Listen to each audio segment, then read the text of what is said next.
মুচমুচা মজার ডিম আলুর চপ। এই ডিম আলুর চপটা এত মজা, এটা রেসিপিটাও একেবারে আলাদা। তো আমি কিভাবে করি সেটাই আজকে দেখিয়ে দেব। আমি এখানে আলু আর ডিম গ্রেট করে রেখেছি, আর এখানে যা যা দিব সেই মশলাগুলো রেখে দিয়েছিলাম। প্রথমে আমি 2টা শুকনো মরিচ, একটা তেজপাতা আর কয়েকটা পাঁচফোড়ন একটু ভেজে টেলে নেব। বেশি ভাজা না, হালকা।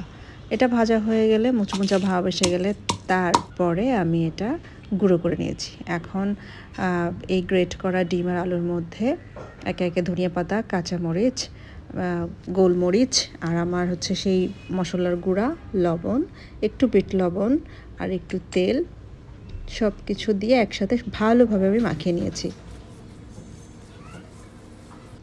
এখন ডিম দিয়ে আমি ভিতরে পুর দিয়ে আলুটা সুন্দর মতো একটা শেপ করে নেব।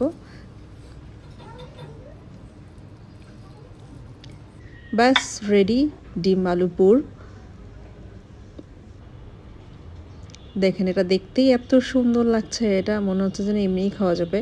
তো এটা আসলে অনেক মজার, সম্পূর্ণ আলাদা এই আলুর চপটা বা ডিমের চপটা। এইভাবে আলুর চপ বা ডিমের চপ যেটাই বানান সেটা অসাধারণ হবে, একদম 100% কনফার্ম, আমি গ্যারান্টি দিলাম। আর এখানে আমি ব্যাটারটা রেডি করে নেব। আমি আমার সেই স্পেশাল মিক্সিং যে বেসনটা করেছিলাম সেটার সাথে প্রয়োজন মতো সব মশলা দিয়ে মাখিয়ে নেব। একটু তেল দিয়ে আমি, তাহলে একটু মোচমোচা খাস্তা ভাবটা আসে। ব্যাস ready. Thank you for watching.